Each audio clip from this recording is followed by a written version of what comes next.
ఒకవైపు ఈ ప్రభుత్వం యొక్క చేతగాంతనం వల్ల నిర్లక్ష్యం వల్ల పంటలు ఎండిపోతున్నటువంటి పరిస్థితి.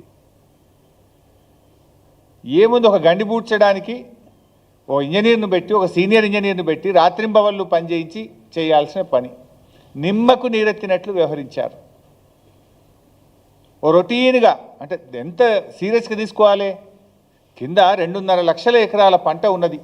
ఆంధ్రప్రదేశ్ది కలుపుకుంటే 3.5 లక్షల ఎకరాల పంట, కొన్ని లక్షల మంది రైతుల జీవితాలు. ఎంత సీరియస్గా ప్రభుత్వం తీసుకోవాలి? అంటే మీకు పట్టింపు లేదు, అసలు ఏమాత్రం కూడా పట్టింపు లేదు. జిల్లాలో 3 మంత్రులు ఉన్నారు. పొంగులేటి శ్రీనివాసరెడ్డి గారు, బట్టి విక్రమార్క గారు, తుమ్మల నాగేశ్వరరావు గారు. 3 ఈ గండిబడ్డ కాలువ పక్క నుంచే పోతారు. రోజు ఖమ్మం పోవాలంటే ఆ రోడ్డు ఈ గండికి 100 మీటర్ల దూరంలోనే పోతుంది.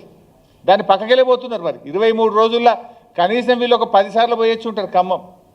ఆగి ఆ గండి ఎందుకు పూడుస్తలేరు, ఎప్పుడు పూడుస్తారని ఒక రివ్యూ చేసేంత తీరిక కానీ కన్సర్న్ కానీ మీకు లేదా అని అడుగుతా ఉన్న ఖమ్మం జిల్లా మంత్రులకు. ఇక మాట్లాడమంటే ఓ దునియా మాట్లాడతారు ఈ ముఖ్యమంత్రి గారు, మంత్రులు. మేము ఆకాశాన్ని దించుతాం, సూర్యుడిని వంచుతాం, మేము ఇటున్న సూర్యుడు అటు పొడిచినా, అటున్న సూర్యుడు ఇటు పొడిచినా చేసి తీరుతాం. డైలాగులు కొట్టమంటే వీరే డైలాగులు కొడతారు. 22 రోజుల్లో ఒక గండి పూడ్చడం చేత కాదా నీకు?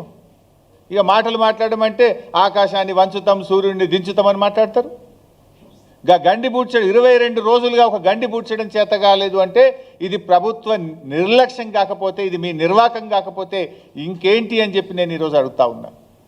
9 మంది ఎమ్మెల్యేలను ఖమ్మం జిల్లాలో గెలిపిస్తే పంటలు ఎండబెట్టడమే మీరు ఆ రైతులకు ఇచ్చే బహుమానమా అని అడుగుతా ఉన్నా. 9 మంది ఎమ్మెల్యేలను గెలిపిస్తే హెలికాప్టర్ కూడా పంపకుండా 9 మంది ప్రాణాలను బలిగొట్టినటువంటి పరిస్థితి మీది. 3 మంత్రులు ఉన్న జిల్లాలో 3 లక్షల ఎకరాల పంటను ఎండబెడుతున్నటువంటి పరిస్థితి. ఇదా కాంగ్రెస్ పార్టీ చేసినటువంటిది? ఒక మాటలో చెప్పాలంటే ఈ ప్రభుత్వానికి కూల్చివేతలు తెలుసు తప్ప పూడ్చివేతలు రావు. కూల్చివేతలు తప్ప పూడ్చివేతలు వచ్చినట్టు లేదు ఈ ప్రభుత్వానికి. హైడ్రా పేరు మీద పెద్ద డ్రామా నడుపుతున్నారు ఇక్కడ. కూల్చివేతల పేరు మీద పేదవాళ్ళ ఉసురు పోసుకుంటున్నారు.